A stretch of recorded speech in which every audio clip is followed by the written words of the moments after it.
musik.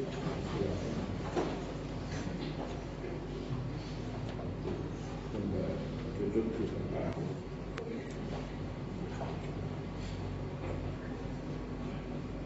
Tema kita pada pagi hari ini masih di sekitar tema besar, yaitu tentang persekutuan.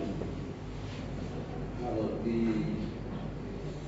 minggu yang pertama kita bicara bahwa selalu persekutuan kita itu memiliki keluarga. Kita adalah saudara seiman. Berarti kita ini adalah keluarga Allah. Di minggu kedua kita belajar dari contoh jemaat mula-mula, bagaimana mereka hidup sebagai saudara di dalam persekutuan.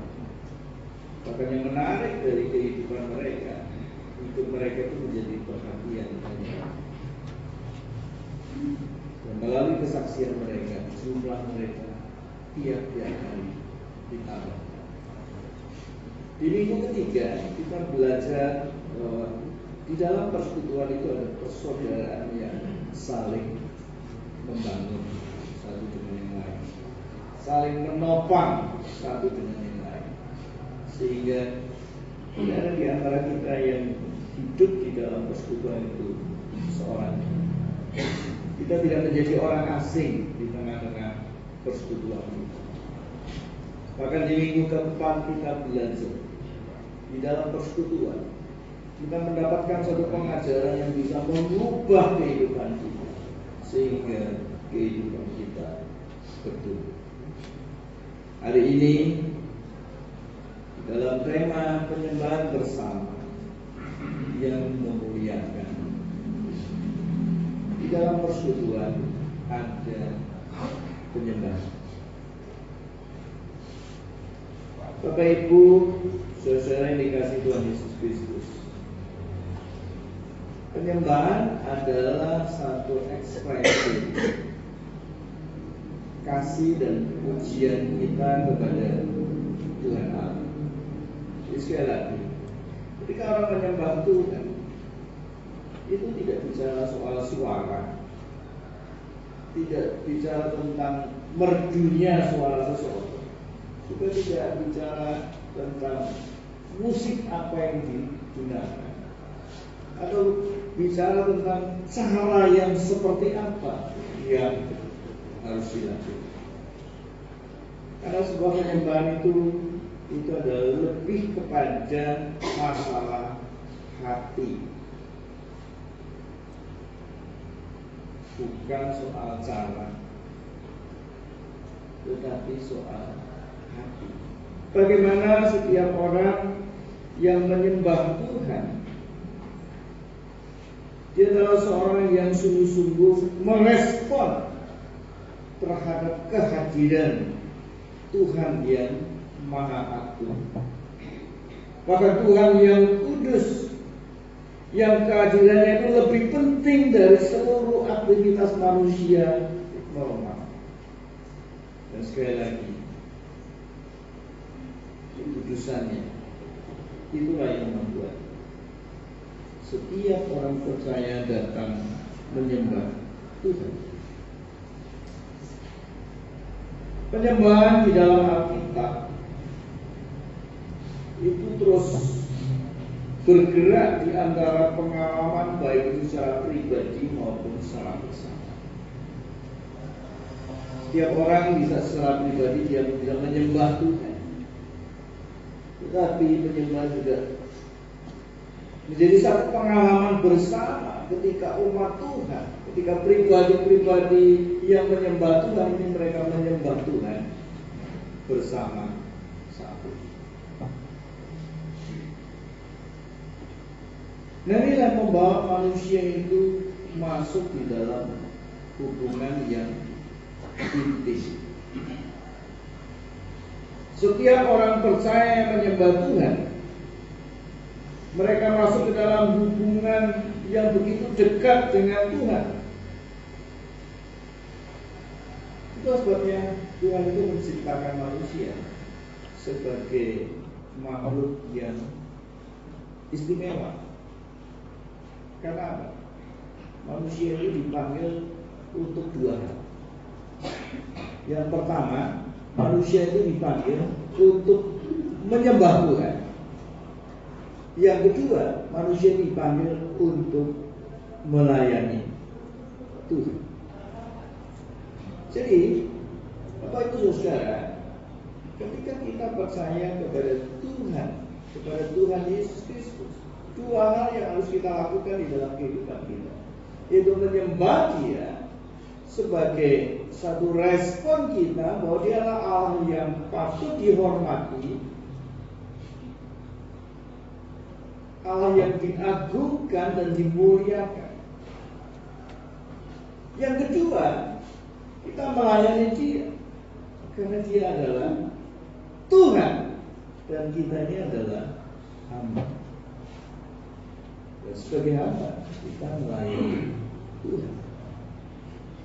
Atau kalau dibahasakan dengan bahasa yang sedikit berbeda, kita menyembah Tuhan dan kita juga bekerja untuk Tuhan. Jadi kita ini sebenarnya adalah penyembah-penyembah, sekaligus kita ini adalah pekerja-pekerja.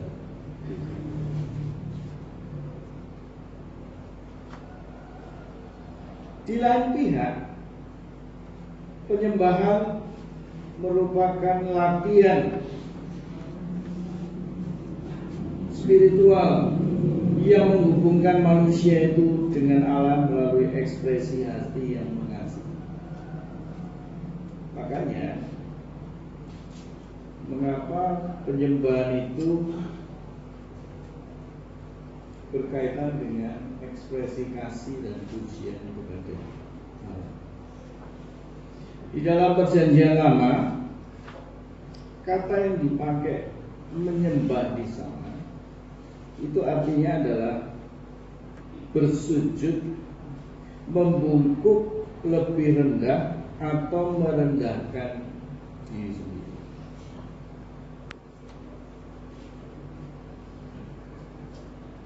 Bahkan dipakai satu kata juga, menyembah itu sampai sujud mencium ke tangan. Nah Bapak Ibu, kalau kita melihat seperti itu, apa yang ada di dalam pikiran kita ketika penyembahan itu dilakukan sampai seperti itu? Ya. Kita gereja Protestan jangankan sampai sujud menyembah ke tanah ya. Kita angkat tangan aja kadang-kadang tekor-tekor gitu. Padahal kita mau angkat tangan, mau buka mata, mau tutup mata, itu sebenarnya tidak ada sebuah aturan yang pasti. Ya. Makanya saya kalau diberikan kesempatan meja pujian, saya tidak pernah maksa semua itu. Tepuk tangan, angkat tangan. Kalau berdiri duduk ya memang harus dikasih tahu ya. Sampai nanti kita berdiri sendiri atau kita duduk sendiri gitu. Dan itu pun ya nggak terus berdiri duduk sepanjang ibadah gitu. Kalau mau berdiri aja terus, kalau mau duduk terus. Tapi ini bukan soal tata cara, ini masalah hati. Itulah sebabnya penyembahan itu adalah ekspresi itu apa? Ketika saya berdiri di depan ini, ekspresinya Bapak Ibu itu macam-macam. Walaupun Bapak Ibu ketutup masker, ekspresinya bisa kelihatan dari mata. Apalagi kalau nggak pakai masker, itu lebih kentara. Yang ngantuk sama nggak ngantuk itu kelihatan.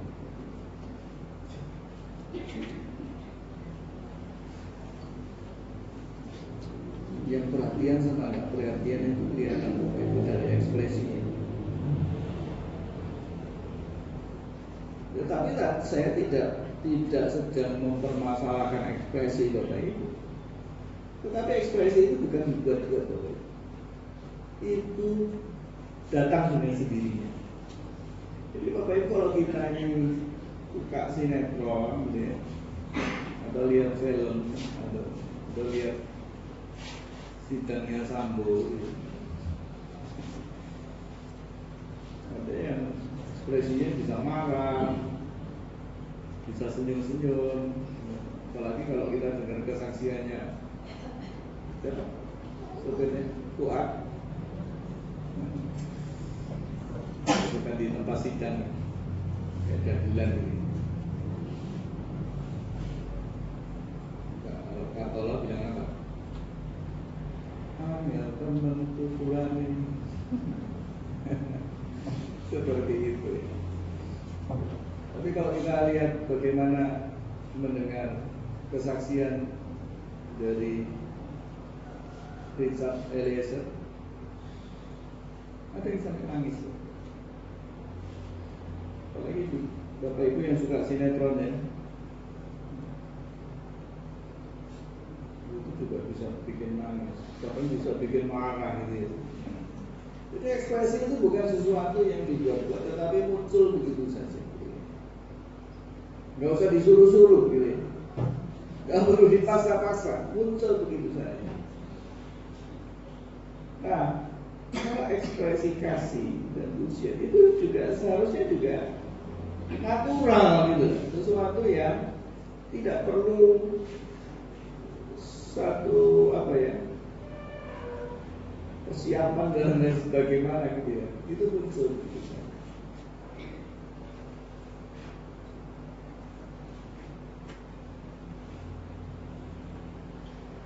Ini ayat yang terkenal ya, bahkan dikutip oleh Tuhan Yesus di Matius pasal 22 ya.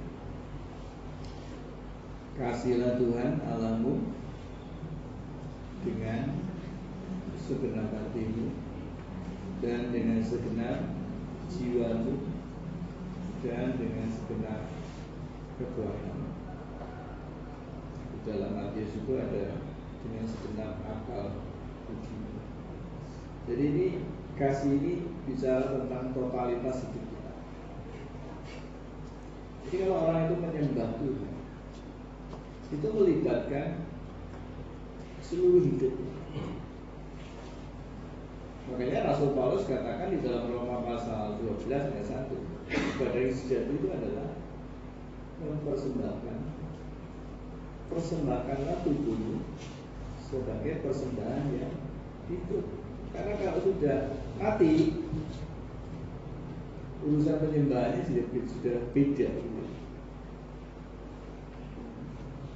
Selagi kita masih bisa bicara, mari kita memuji Tuhan, menyembah Tuhan, memuliakan namanya, mengagungkan namanya, meninggikan namanya. Itu satu bentuk penghormatan kita kepada Tuhan. Jadi hidup kita ini adalah untuk Tuhan. Penyembahan bukanlah soal musik atau keterampilan musikal atau apapun ya. Orang bisa main musik itu baik gitu ya, tidak salah. Dan musik itu diperlukan di dalam setiap ujian. Mau musik tunggal, mau musik lengkap ya, tidak masalah. Tetapi penyembahan itu bukan hanya itu. Jadi kadang-kadang orang mau menyembah Tuhan itu musiknya nggak enak, nggak ngangkat, musiknya diangkat kemana gitu.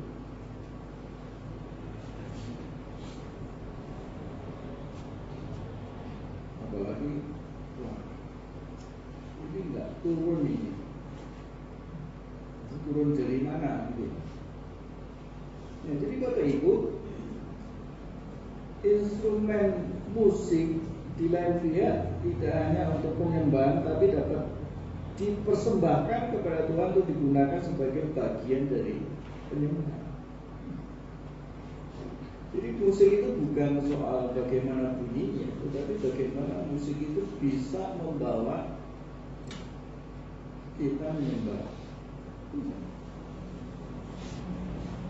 Bukan seorang keahlian seseorang, walaupun sebenarnya diperlukan seorang musisi yang memang benar-benar punya kemampuan untuk bermain musik. Makanya orang kalau mau menyanyi sungguh-sungguh. Kalau mau main musik sungguh-sungguh, jangan asal-asalan.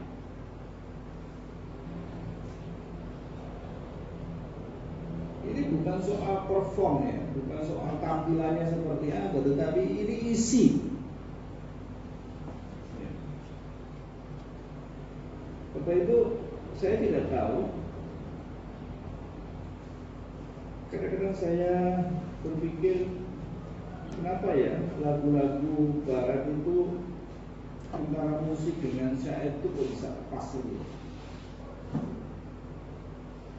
Artinya ketika musik itu dibunyikan, suara musik itu terdengar, syair itu dinyanyikan, itu kayaknya sudah kayak menyatu gitu ya, nggak jalan sendiri-sendiri gitu ya. Jadi itu berarti saya memahami baik itu suara manusia, suara alat musik itu seperti punya nyawa gitu. Jadi ketika dipadukan itu menyatu dan itu menghasilkan satu suara yang sungguh luar biasa.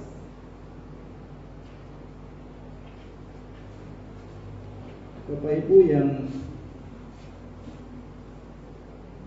hobi pelihara burung, tentu saja burung yang berkicau ya, bukan burung yang nggak bisa berkicau.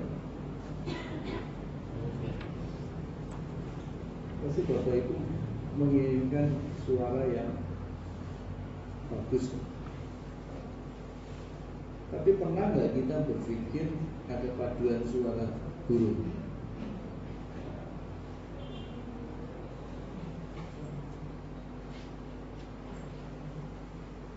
Saya tidak tahu di antara Bapak Ibu ada yang suka dengar suara air ya?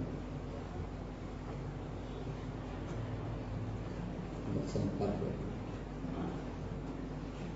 Coba sekali-sekali ketika hujan atau ketika kita berada di tepi sungai atau ketika kita ini ada di air terjun gitu ya, coba dengar suara air. Benar-benar mendengar, pasti kita akan mendapatkan suara yang begitu indah. Bapak Ibu pernah perhatikan suara proyek pengaspalan jalan? Berarti kan aneh-aneh, sembarang suara suruh dengerin. Sekali-sekali Bapak Ibu. Justru yang aneh-aneh itu kalau kita coba mau duduk tenang dengar gitu ya. Satu lagi, siapa di rumah Bapak Ibu yang suka ngomong, suka bicara? Pasti ada ya di antara orang di rumah yang semua bicara, tapi ada yang suaranya paling banter, paling banyak. Kira-kira kalau ada orang di rumah kita yang suaranya paling keras, paling banyak, itu apa yang ada di dalam pikiran kita? Nah sekali-sekali Bapak Ibu, sekali-sekali tidak usah disaut, ya, tidak usah direspon, didengar aja. Pasti itu indah. Mencoba. Nanti pulang dari sini coba ya. Nah Bapak Ibu, Ketika kita menyembah Tuhan,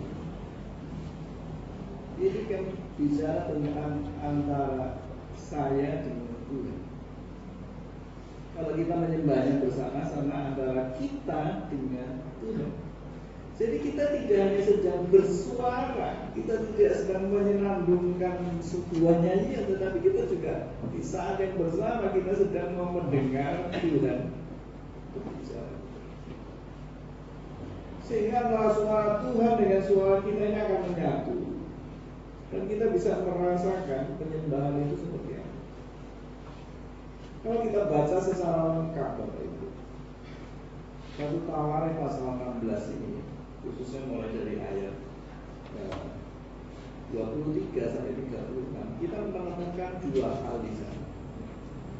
Yang pertama, penyembahan itu akhirnya apa? Menjadi kesaksian.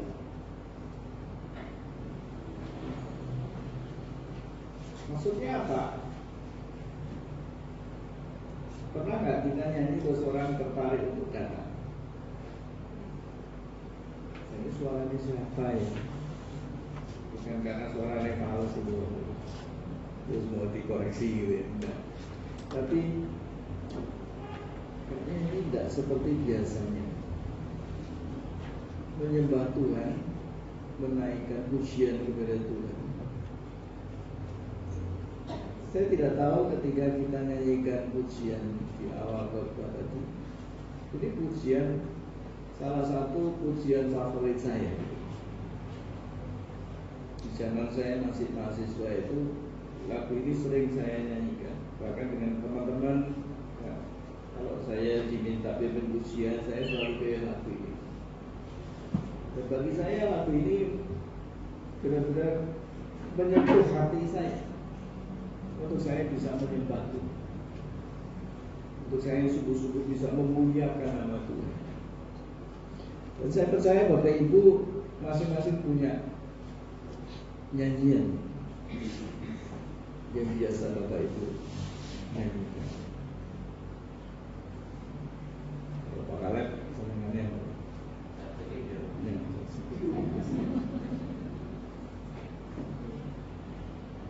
Setiap kali Pak Kaleb di Turki itu, lagu itu nggak pernah absen. Ya karena memang itu jadi pengalaman. Jadi bukan soal goyangnya gitu ya, bukan soal itu, tetapi dari syairnya itu. Ketika aku derek Gusti, memang syairnya itu bervariasi, ada yang pakai aku, ada yang pakai pulau, dan lain sebagainya. Terserah, nggak masalah mau pakai kata apa gitu.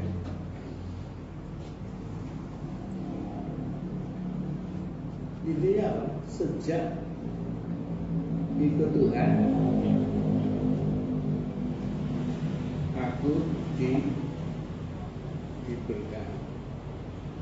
Makanya hidup kita itu tidak pernah berhenti mengucap syukur. Untuk Tuhan itu kan mengucap syukur. Itu menunjukkan bahwa hidup kita ini benar-benar terpaut dengan Tuhan. Jadi kita bisa rasakan. Jadi ada satu pengalaman rohani yang kita dapatkan melalui penyembahan. Hanya kadang-kadang orang itu memisahkan antara penyembahan dengan pujian ya.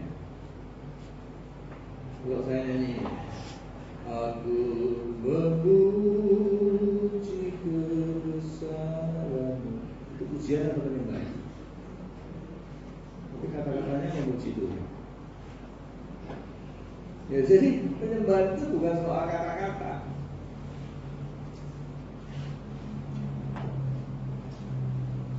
Sajeke kula nderek Gusti, pujian atau penyembahan? Uripku tansah diberkati, hatiku ayam tentrem. Sebenarnya ada pujian, ada penyembahan. Jadi Bapak Ibu kita nggak bisa pisah-pisahkan pujian penyembahan. Karena di di saat kita memuji Tuhan, kita juga sedang menyembah Tuhan. Di saat kita menyembah Tuhan, kita juga sedang memuji Tuhan. Intinya apa? Di dalam setiap nyanyian kita, penyembahan kita itu ada penghormatan kita kepada Tuhan. Makanya ketika kita menyanyi, menyembah Tuhan, itu harus dengan sikap yang benar. Sikap yang benar seperti apa? Siap gerak, hormat. Bukan itu Bapak Ibu. Sikap hati kita. Bagaimana suasana hati kita? Hati yang benar-benar menyembah kepada Tuhan. Makanya dikatakan di sini dengan segenap hati. Jadi jangan tanggung-tanggung. Gak usah sungkan sama Tuhan. Tuhan itu gak peduli dengan suara kita.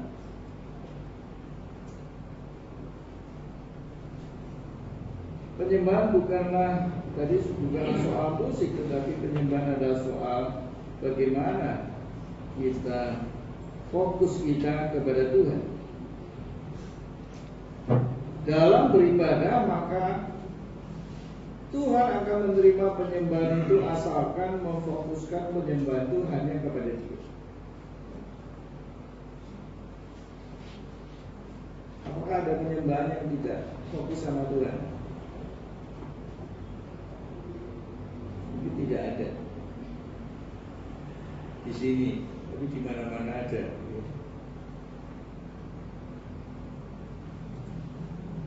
Kenapa? Hanya untuk dirinya sendiri. Satu contoh, kalau seorang pimpin pujian, kalau orang sudah mengatakan, wah kalau dia pimpin pujian bagus ya. Berarti ada yang pimpin pujian enggak bagus. Berarti siapa yang jadi fokus? Pemimpin pujian, bukan Tuhan.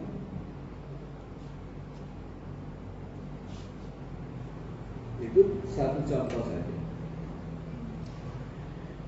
John MacArthur mendefinisikan penyembahan yang sejati adalah sebuah respon kepada kekudusan Tuhan.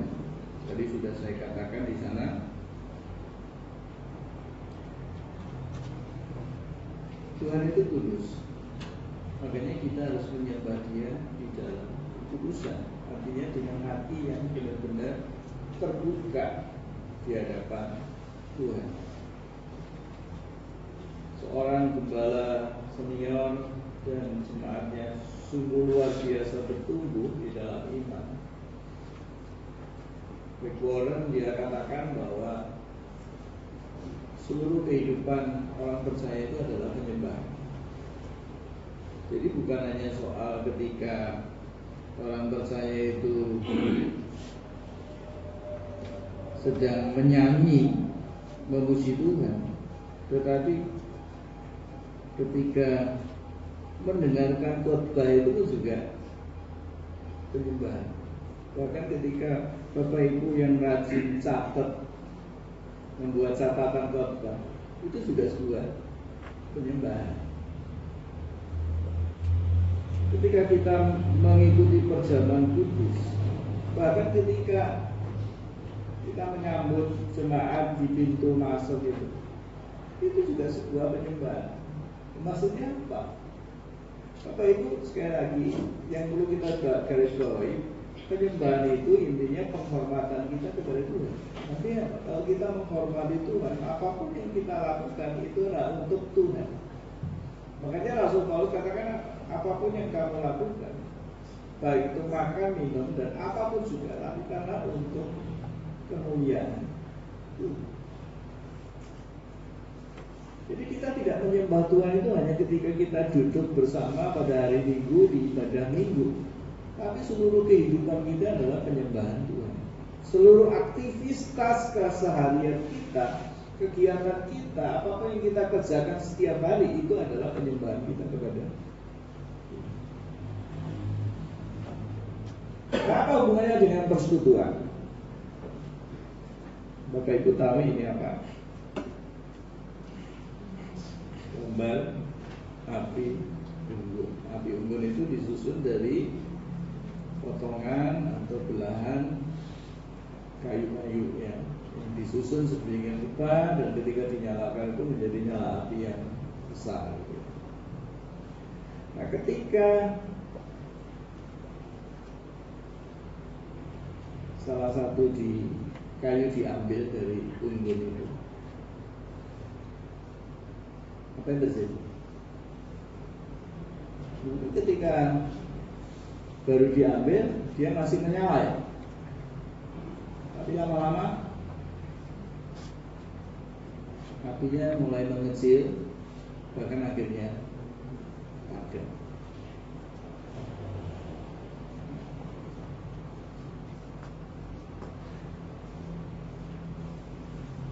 Bapak Ibu, ketika saya dan Bapak Ibu mulai meninggalkan ibadah bersama,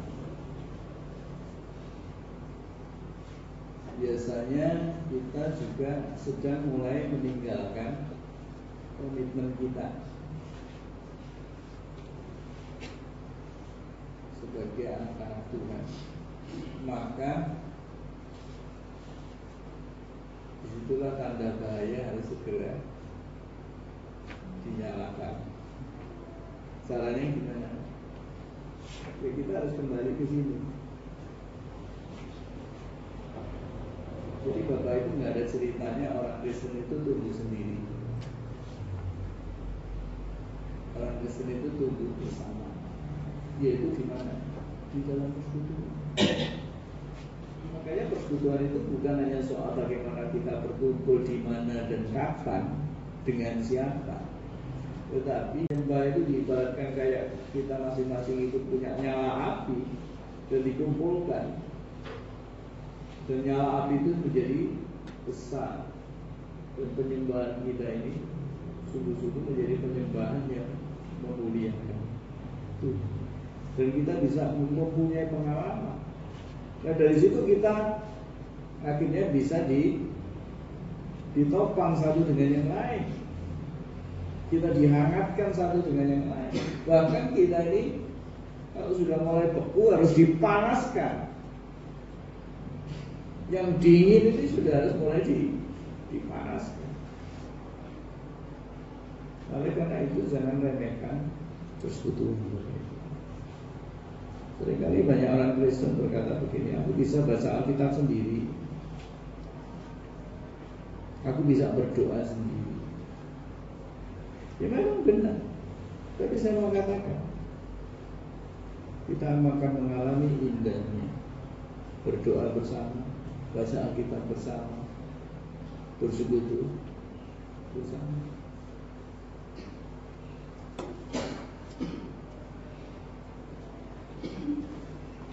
Kita bertumbuh bersama. Terus sebabnya ketika kita menyembah Tuhan bersama-sama, maka penyembahan kita akan sungguh-sungguh menjadi penyembahan yang memuliakan Tuhan. Mungkin saat ini kita sedang melakukan penyembahan secara pribadi dan kita merasa kita diberkati. Saya percaya itu. Tapi pernahkah kita terpikir bahwa penyembahan pribadi kita juga memberkati orang lain, memberkati saudara-saudara?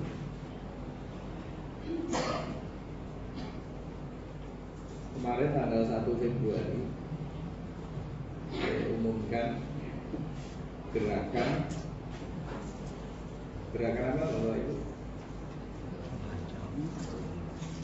Saya tidak akan ngecek satu-satu Bapak Ibu baca. Itu komitmen Bapak Ibu masing-masing.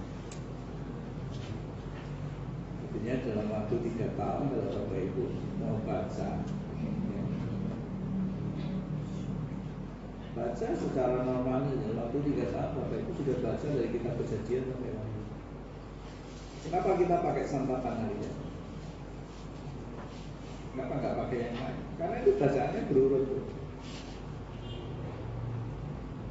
Dan kemarin saya tawarkan, nggak tahu ada yang sudah download belum? Itu Gema. memang bukan dari gereja Kristen Kalakudu, tapi saya lihat juga itu satu aplikasi yang bagus untuk menolong kita membaca Alkitab secara berurutan.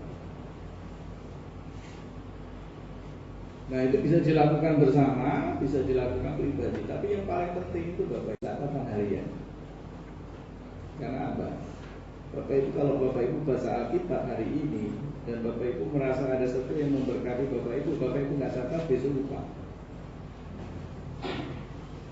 Nah, kalau satu hari satu berkat lupa, Bapak Ibu 30 hari 30 berkat Bapak Ibu lupa. Itu bukan hanya memberkati kita, tetapi juga boleh memberkati saudara-saudara kita. Makanya kita bersyukur di persekutuan rumah tangga yang kita lakukan setiap hari Senin, kita tetap menggunakan santapan harian sebagai bahan untuk kita berkata.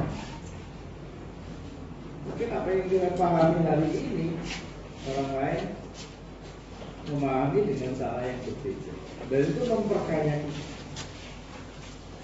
Ya, jadi Bapak Ibu, persekutuan itu indah, dan jangan lewatkan indahnya sebuah persekutuan. Hari ini kita mencoba duduk bersama-sama. Saya akan menutup khotbah saya dengan satu pujian lagi. Saya minta pemusik lagu yang kedua, Ku bersyukur sebab Kau setia.